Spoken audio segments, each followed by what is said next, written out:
edition of Three Things I Learned. I've got a special guest today. You might want to know whether Sean Connery actually knew what he was talking about on a nuclear submarine, or whether or not down periscope was actually a worthwhile representation of life on a sub. My guest today is going to be talking about that. Stay tuned, you're not going to want to miss it.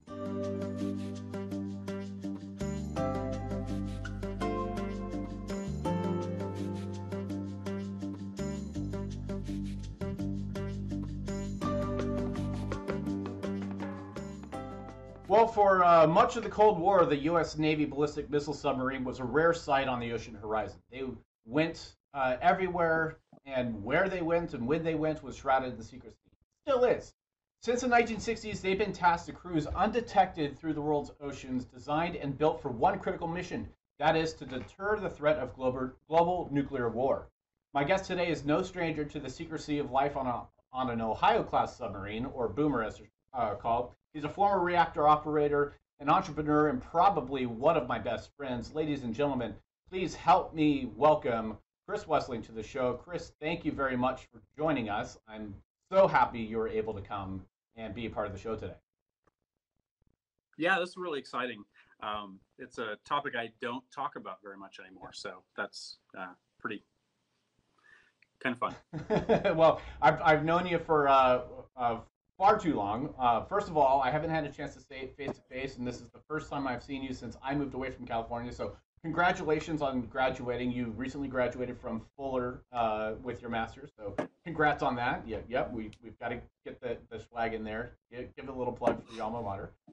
But today's topic at hand, and we've got a friend tuning in, Andrew, who says, "Go Army, beat Navy." I'm sure you can say that all he wants far away, but he can't say that to your face. Our topic here today, not many people have a chance to live on a nuclear submarine. It's something that far few people, actually, even the Navy, get a chance to experience. Am I right in understanding that being a Navy nuke is one of the hardest or most exclusive jobs that you can get? That is what they tell us. There's a lot of testing that goes into it, both psychological and from an educational standpoint. To answer your first question that you posed, I would say that down periscope of all of the movies that I've seen about submarines is the most accurate.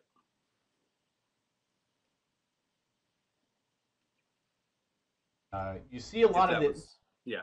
Well, whether it was a real question, you see a lot of the movies and a lot of the media portrayals, and that's all the general populace will ever understand, right? We'll sit there and assume that the inside of a nuclear submarine, or the inside of any submarine, is going to look like what it does on down periscope, or looking at the old Tigers, or the more modern submarines in Crimson Tide, or Hunt for Red October. But tell me a little bit about what is it really as tight quarters? Is it really as smelly or hot? Or tell me a little bit, what's the environment like on an actual running submarine?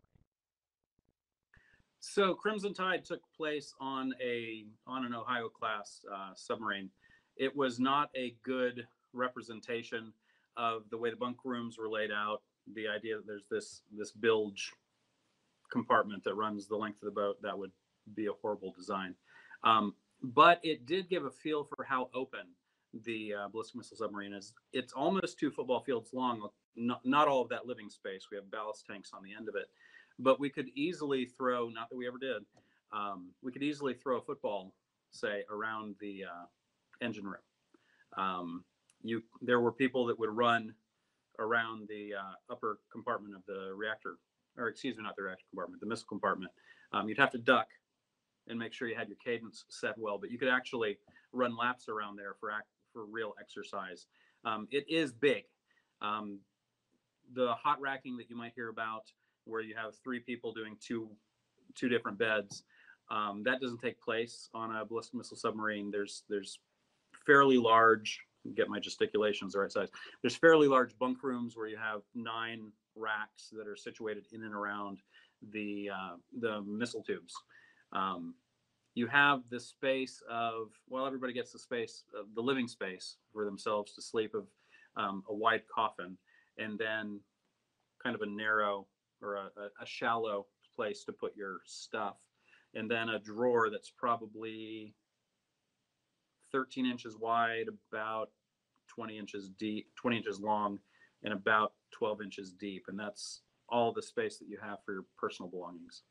So cramped quarters, very Mm-hmm. little in terms of personal belongings. I mean, you're stuck on a boat. You probably have enough changes of clothes and things, and you probably end up smelling a little bit. I think, yeah, I remember you telling me that the cleaner that they use there is one of the smells that you will never get rid of on any type of clothing that you have, right? Yeah, you've pretty much sacrificed your clothing to the Navy at that point when you get it cleaned on the sub.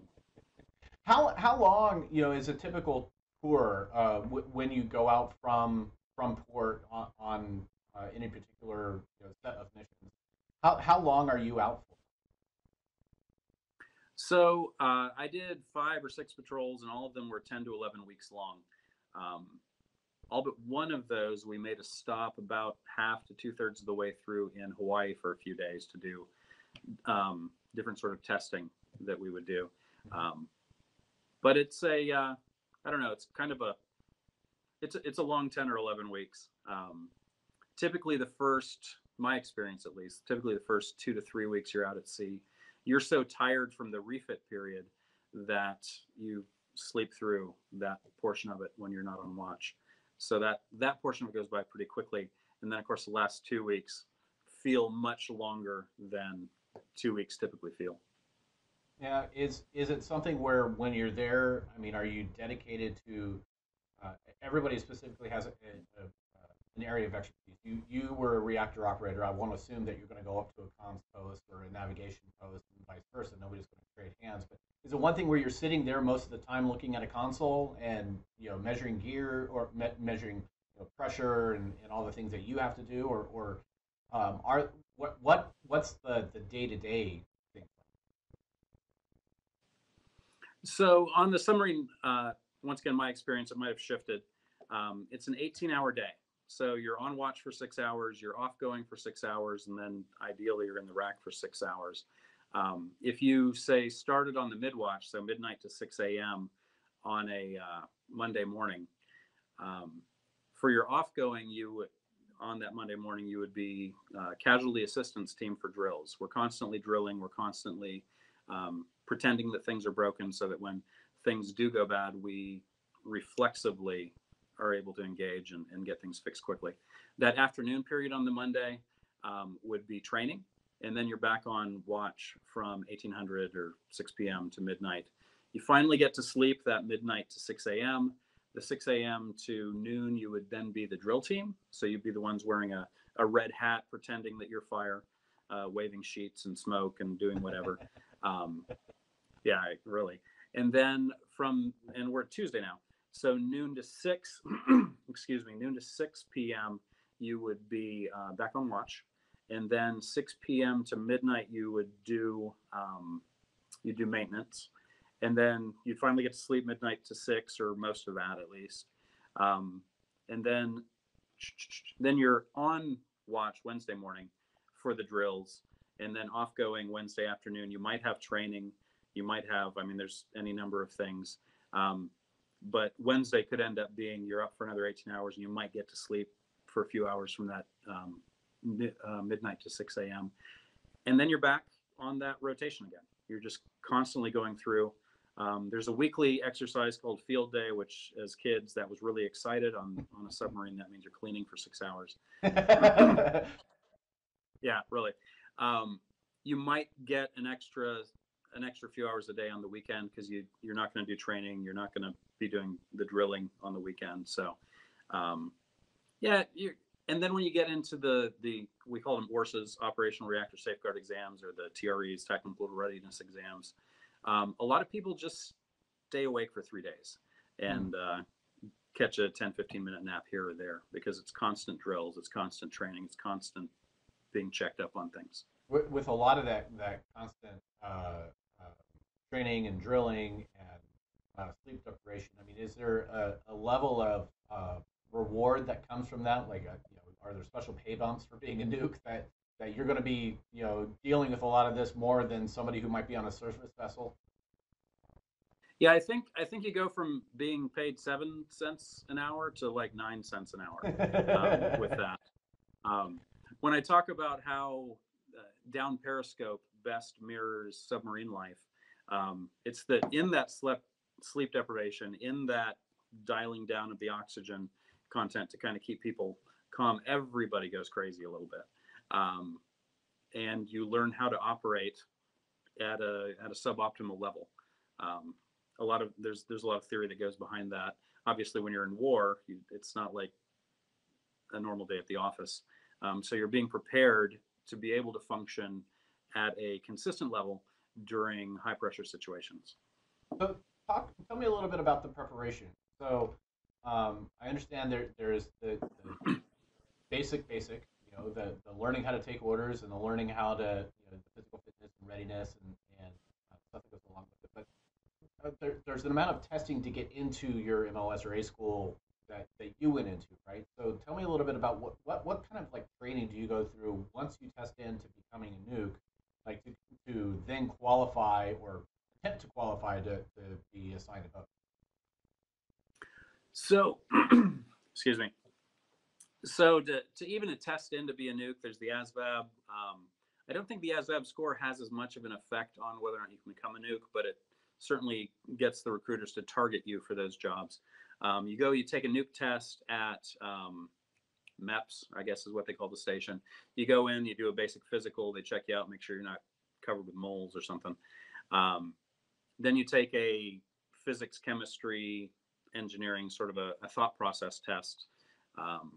The guy that I took that test with was the valedictorian from his school.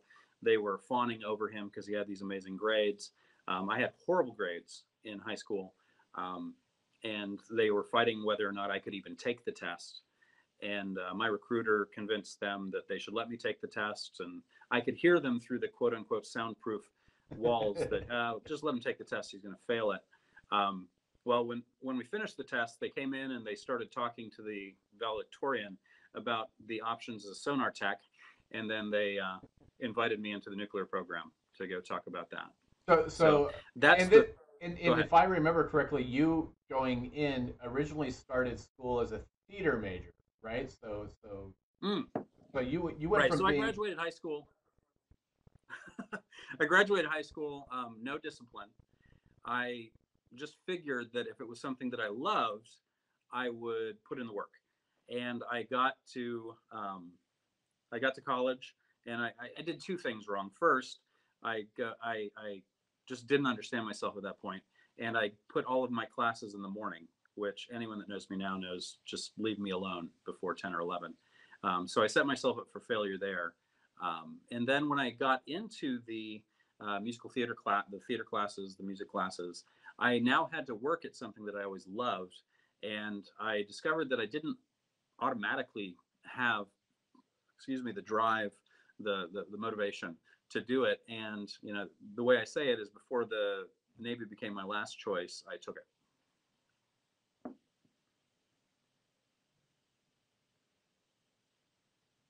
And little to no, yeah, little to no experience, right? Or at least kind of academically or track record of experience, right? Compared to your valedictorian. Exactly. Going into then becoming a nuke, what are the things in the trainings that you undertook, especially going into becoming a reactor operator? And I love some of the knowledge that you've always just dropped on me when it comes to atomic energy in general, and a lot of the things that you learn. I'm assuming, or that you told me you learned about becoming a reactor operator. So what's kind of like that process, and what do they drill into you that you can share? Oh yeah, totally. All right. I've been debriefed. I don't remember anything.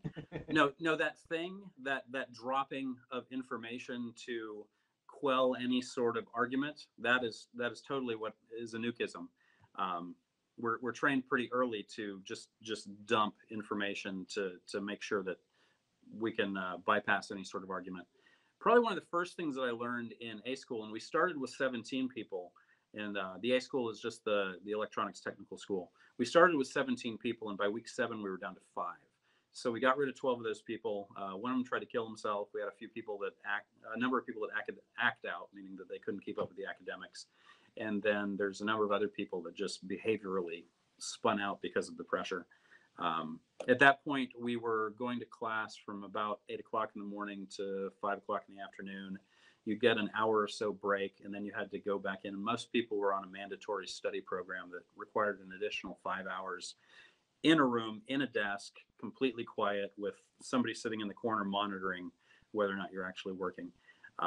So it was just pretty intense from the start. But one of the first things that I learned was to show my work. As silly as that sounds, I was taking a math class. I've always enjoyed math. I've always been good at math. I get my first math test back, and I have a horrible grade. And I didn't get any of the answers wrong. But what I didn't do was I didn't show the steps that I took to get to those answers. By the time we finished that, the math curricula, I ended up being the highest scored person in there. I was the honorman.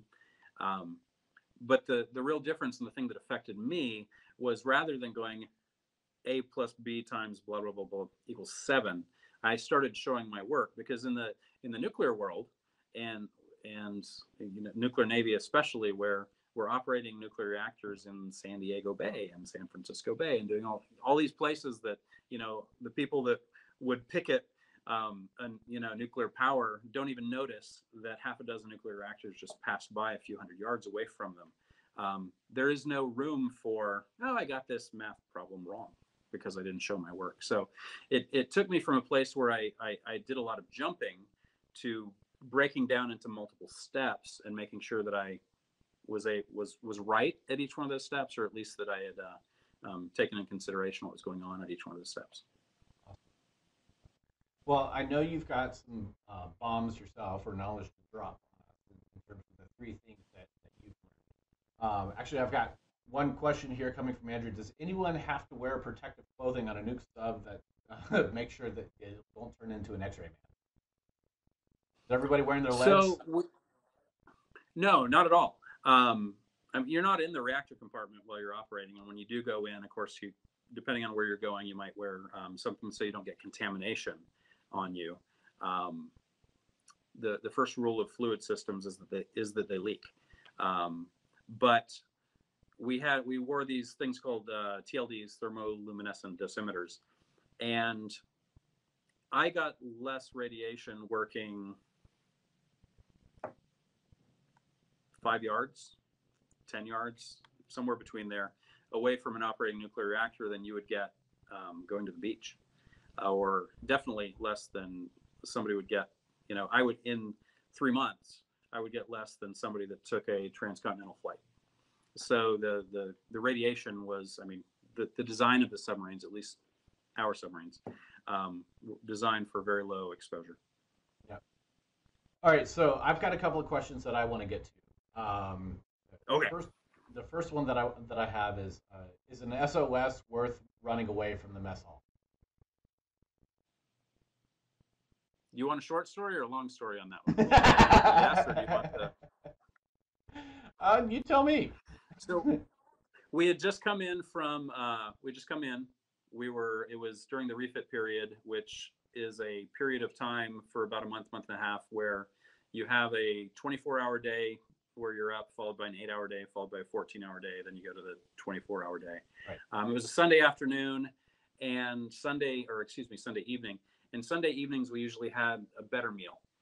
And this one, we were supposed to have this meal called Steamship Round, which is like Class D meat, but you pour gravy on it, and so it tastes better.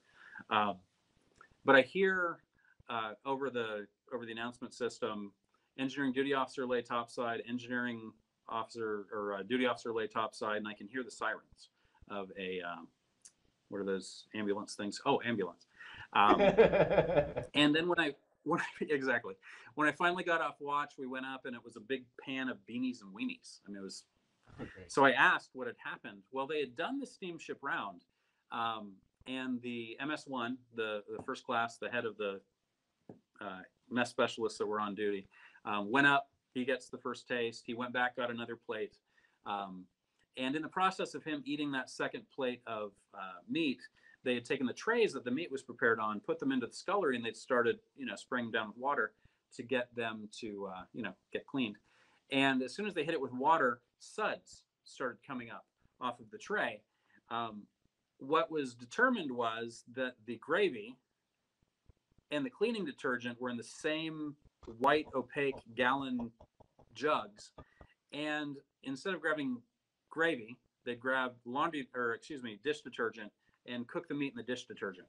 Oh, and MS1 thought it was amazing, so much so that it went up for seconds. So he ended up going to the hospital. Anyway, so okay. That's not typical, I hope, of submarine food. But is food on a sub better than what you'd get somewhere else? So it was when I first started. So the first couple 3 patrols, it was great. Then we, budget tightening, and we ended up getting a surface chop supply officer on board, and we had a patrol where, and I'm given to exaggeration. It's a long time ago, but I remember having elephant scabs breakfast, lunch, and dinner every day. And elephant scabs are processed meat patties, and we'd have elephant scabs for lunch, and then they'd have gravy for dinner, and then they'd be broken up and served with eggs for breakfast, and then it was just, it was horrible. But the first few patrols, we had really good food. So, what's the best job for somebody on a nuclear sub? What's the best job? Yeah. I mean, it's good to be king, right? I don't know. I was actually having a conversation, but similar to this with somebody earlier today as we were talking about empowerment. The people that have the most power to make decisions, they also have the most consequences from the making of those decisions. I think my job rocked. I don't know that I'd want to go and do it again, and I'd probably do it differently this next time where I did do it. But I got to work with great people. I got to work with people who cared about what they were doing. I got to work with people that I could rely on, and I knew they were experts in what they were doing because they had gone through a similar process that I'd gone through. I had a level of confidence in the people that I worked with, much higher than I do now, because anybody can qualify to be a civilian. So I can't say there was a best job. There was definitely some really bad jobs. Well, that's on our boat in particular being in. That's my follow-up. Is what was the worst job that not necessarily had to do, but one you definitely didn't pity? If that kicked me off or not. Okay. There you are. So the worst job on our boat was a nuke electrician. We had an electrician chief who would stand up and say, anytime anything broke, he would stand up and say, well, my boys can do it. And so they were working 18, 20 hours plus every day, fixing everybody's equipment. At least that's what I remember. I would say that's a horrible job. I don't know. I mean, it's one of those things where everybody's job is attached to mission, and you understand where your job fits into the mission of the submarine, which for me helps me just enjoy what I'm doing so much more. Whether you're working on the mess decks and really driving morale for the submarine, or if you're an E2 that's there just kind of striking for different jobs and trying things out, whether you're running planes, whether you're painting, whether you're cleaning, when you're doing any of the rest of that stuff, it all ties back into this mission of being a strategic deterrent for the United States. So. Right. So we've talked best job, we talked worst job, we talked food, good and bad. What about ship shore, or how do you keep in contact with family members while you're out on patrol? Do you have 11 weeks of silence? So I know it's very different now than it was then. We had these things called familygrams. They were, I want to say 8 49-word messages that you could get in from the outside world over the course of that 11 weeks.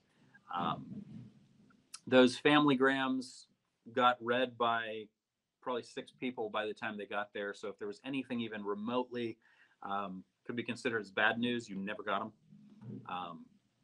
Other than that, when you got into port, you were at a payphone, if you remember those, and using calling cards to be able to make calls. Andrew says it's like a submarine Twitter. And of course, probably back in your day, you old man, you probably didn't have internet on it. But what did you do for entertainment? Like, were there movie nights? Like, what was the way that people stayed entertained and kept morale up aside from eating? There's a lot of different ways to answer that question. For your first couple of years you're on the submarine, you don't have time for anything other than qualifications, and that's qualifying for different jobs, getting your dolphins, qualifying as a submarine warfare. So what you do for entertainment then is run around and get verbally abused by people because you don't know enough, and sleeping on the off chance you can get to do that. Once you get qualified, then a couple of other options open up to you. You could take classes. I started studying sociology while I was on, and for me, learning is entertainment. You know that, Chris. I never went anywhere with that because the books that I had to read drove me nuts, although those are exactly the books I'm reading now. So I was just out of sync by 20 years. And then you could do movie nights. I mean, there were movies. If you were one of the shortest people on board, as a nuke, they call him the snob, the shortest nuke on board. If your duty was coming up the soonest, you usually got to pick the movies. And you would get, you get to sit on the mess decks, which for 160 people, well, I guess minus officers. So for 145-ish people, you had 16, what's 6 times 4? 24. You had 24 seats on small tables around. So you couldn't get a ton of people on the mess decks. The cruise lounge was even smaller. You would have 2, and if you can kind of picture 2 seating areas that would sit 3 around a table. You had 2 of those kind of wedged in. You were really close, and you had a TV at one end, and you just kind of sit in there and watch a movie. I never really went in for that because it was too close, and honestly, I pissed off too many of the other people that were on the submarine to want to spend a lot of time around there. Actually, I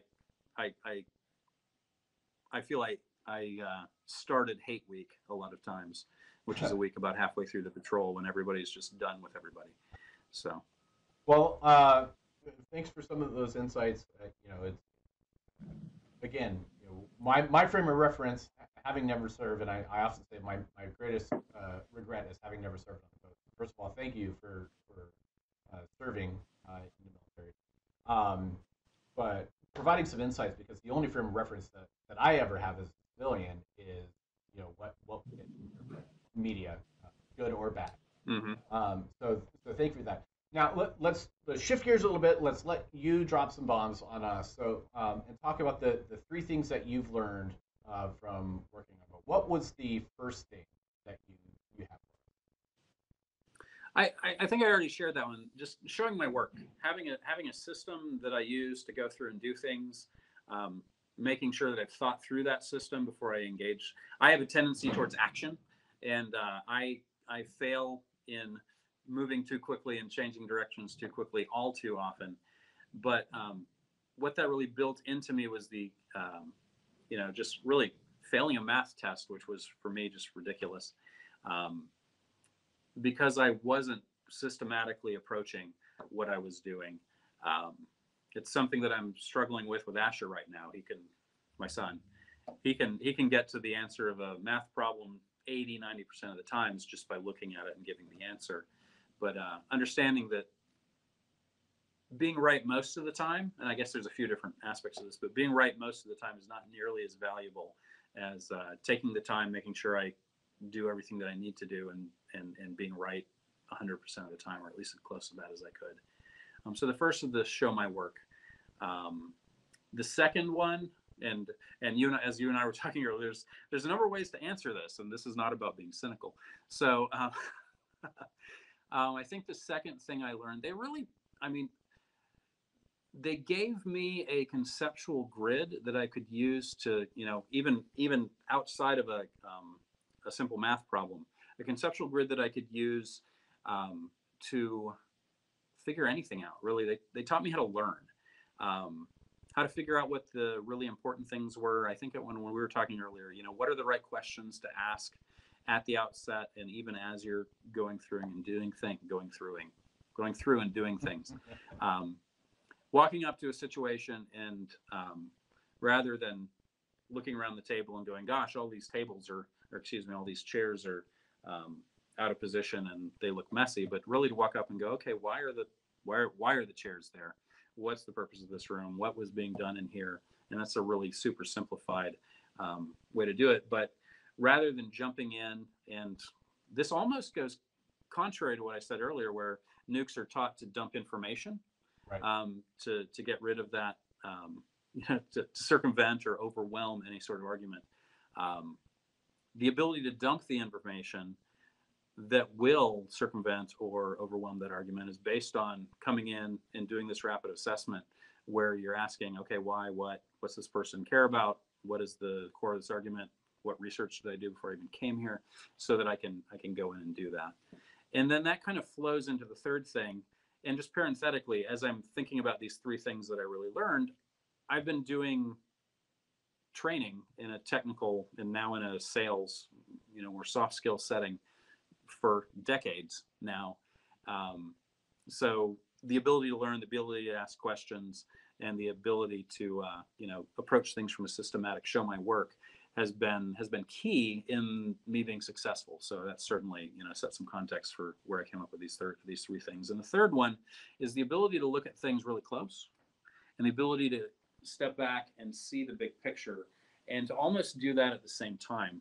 You're asking, what was my job as a reactor operator? Yes, I was sitting in a chair in front of a panel that had pressures and temperatures and status of pumps and status of valves and all the rest of this. I had to focus very closely on, what exactly was a temperature. I'm not going to give any terms, but what this one specific temperature is and what this one specific pressure is. And that's really important. But I'm also having at the same time, having to listen to what's going on with the throttleman, what's going on with the, I guess that would be this hand, what's going on with, what's our speed, what's our depth, what are the changes that are happening in the plant from that sort of standpoint. Also, what's going on with the electrical plant. Is somebody turning on the ice cream maker? Just bringing some big load up, and then listening to what's going on, the conversations that are happening with the engineering officer of the watch as people are calling in because they're doing different things in not only the plant, but also in the entire submarine. So, and then coming back and going, okay, we just changed depth. What is that going to do to this temperature, this temperature, this temperature, this temperature? What is it going to do to this pressure? What does that mean for this and that and the other? Are there valves that now need to change? Are there pumps that need to change? Are there all the rest of this? And being able to exist in this zoomed out and zoomed in state all the time. From that perspective, that's what I do as I'm teaching. That's what I'm doing as I'm facilitating and I have 10% battery left in my cell phone. As I'm facilitating a conversation, that's what I'm doing. As I'm training, that's it. And unless I'm really tired, that's what I'm doing when I'm at home with my family. So. Well, Chris, I want to say thank you very much for taking the time. I don't want to take up too much of your remaining battery, since I know you do have a drive back across the bay to get home to the family. But thank you for taking the time, shedding some light on life on a nuclear sub, and the three things that you've learned. I've got one short little video for anybody, courtesy of the U.S. Navy, to tell us a little bit about how they promote sub life. I'm going to roll that, and here we go. Well, I was going to roll that. I think I hit the wrong button. My cursor. It's a really short video. Make press for periscope depth. Order to copy the broadcast. Shoot trash. Profile. Pilot intended to proceed to periscope depth at turns for 7 knots. He's on our report 6 to 8 corrections.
Thank you all again for tuning in. Again, this has been the Three Things I've Learned podcast. A special thanks to my guest, Chris Wessling, for giving us a little insight to life on a nuclear sub. If you like this video, please be sure to follow us. Share it with somebody that you think is even considering a career in the Navy, especially if they want to live on a sub.